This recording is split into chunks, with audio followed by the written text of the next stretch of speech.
Everyone, welcome back to my channel. TET 2025 के candidates के लिए पवित्र पोर्टल पर एक बहुत इंपॉर्टेंट नोटिस आया है। अगर आप प्रेफरेंस जनरेट या लॉक करने वाले हैं या पोर्टल पर ओटीपी नहीं आ रहा है तो ये वीडियो एंड तक ज़रूर देखिए। इस नोटिस में प्रेफरेंस लॉक करने की डेडलाइन भी बढ़ाई गई है। चलिए सिंपल इंग्लिश में समझते हैं, सिंपल लैंग्वेज में पूरा नोटिस समझते हैं। प्रेफरेंस जनरेट और लॉक करने की प्रोसेस।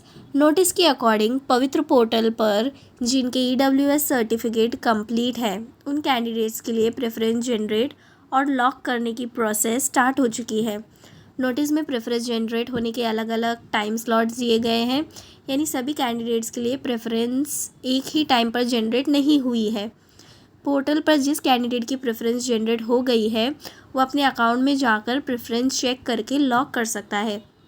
अगर आपकी प्रेफरेंस पोर्टल पर जनरेट हो चुकी है तो अपने लॉगिन में जाकर प्रेफरेंस चेक कीजिए और डेडलाइन के अंदर उसको लॉक करना ज़रूरी है। ठीक है। सबसे इम्पॉर्टेंट जो इस नोटिस में सबसे इम्पॉर्टेंट बात है, ये नोटिस का सबसे इम्पॉर्टेंट पॉइंट है। पहले प्रेफरेंस लॉक करने की डेडलाइन, प्रेफरेंस लॉक करने की डेट हमको 11 दी गई थी। ठीक है, 11/8/2026 तक थी, लेकिन अब इस डेडलाइन को बढ़ाकर 13 अगस्त 2026 कर दी गई है। अगर आपने अभी तक प्रेफरेंस लॉक नहीं की है तो 13 अगस्त 2026 तक प्रेफरेंस लॉक कर दीजिए। कैंडिडेट्स प्लीज़ इस डेट को नोट कर लीजिए, 13 अगस्त 2026। ठीक है। प्रेफरेंस लॉक करने की डेडलाइन एक्सटेंड की गई है, इसलिए लास्ट मोमेंट का वेट बिल्कुल मत कीजिए, क्योंकि लास्ट मोमेंट में साइट हैंग हो सकती है। ओटीपी भी नहीं आ रहा है किसी को, इसके बारे में भी इस नोटिस में दिया गया है।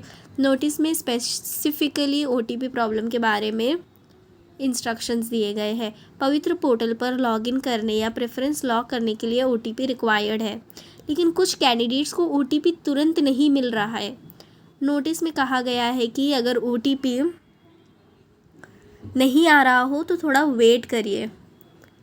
बार बार तुरंत रीसेंड ओटीपी पर मत क्लिक करें, क्योंकि क्या हो रहा है ना फ्रेंड्स, बार बार जो ओटीपी पे क्लिक कर रहे हैं ना, इस वजह से हैंग हो जा रहा है साइट, क्योंकि बहुत सारे कैंडिडेट्स एक साथ लॉगिन कर रहे हैं, इस वजह से ओटीपी आने में डिले हो सकता है, ऐसा इसमें लिखा है। अगर आपने ओटीपी पे क्लिक किया है और ओटीपी इमीडिएटली नहीं आया तो पैनिक मत कीजिए, बिल्कुल भी थोड़ा वेट कीजिए। तुरंत बार बार रीसेंड ओटीपी पर क्लिक करने की ज़रूरत नहीं है। अगर ओटीपी थोड़ी देर से आता है तो वो ओटीपी एक्सेप्ट हो सकता है, इसलिए घाई करने की ज़रूरत बिल्कुल नहीं है। अगर फिर भी इतना वेट करने के बाद भी अगर आपको ओटीपी नहीं आ रहा हो तो क्या करें, इसमें बताया है कि आपको क्या करना है। आपको सबसे पहले हिस्ट्री कैश क्लियर करना है अपनी क्रोम की। फिर अगर इसके बाद भी नहीं आ रहा हो तो दूसरा ये क्या करना है, आपको इनकॉग्निटो विंडो, प्राइवेट विंडो कर देना है। आपकी प्राइवेट विंडो इनकॉग्निटो मोड करना है।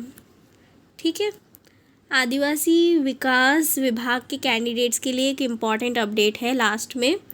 इसमें कहा गया है कि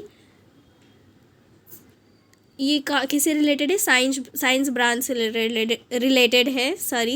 बायोलॉजी, केमिस्ट्री, फिजिक्स, मैथमेटिक्स, इन सब्जेक्ट्स के इंग्लिश मीडियम प्रेफरेंस से रिलेटेड कैंडिडेट्स के लिए एक इम्पॉर्टेंट इन्फॉर्मेशन दी गई है। रिलेटेड डिपार्टमेंट का लेटर 8 अगस्त 2026 का है और कैंडिडेट को इस इन्फॉर्मेशन को नोट करने को कहा गया है। अगर आपका सब्जेक्ट डिपार्टमेंट इस कैटेगरी में आता है तो इस पॉइंट को स्पेसिफिकली चेक करें। तो फ्रेंड्स, ये था टेट 2025 और पवित्र पोर्टल का लेटेस्ट इंपॉर्टेंट नोटिस। सबसे इम्पॉर्टेंट बात याद रखिए, प्रेफरेंस लॉक करने की डेडलाइन अब 13 अगस्त 2026 दी गई है। ठीक है। अगर ओटीपी नहीं आ रहा है, बहुत से लोगों को नहीं आ रहा है ओटीपी, तो पैनिक बिल्कुल मत कीजिए, थोड़ा वेट कीजिए, ब्राउज़र का हिस्ट्री कैश क्लियर कीजिए और ज़रूरत पड़ने पर इनकॉग्निटो विंडो से ट्राई कीजिए। अगर आप टेट 2025 और पवित्र पोर्टल की लेटेस्ट अपडेट्स रेगुलरली चाहते हैं तो चैनल को सब्सक्राइब कीजिए और वीडियो को ज़रूर लाइक कीजिए और अपने दोस्तों को भी सेंड कीजिए जिनको ओटीपी का प्रॉब्लम हो रहा है।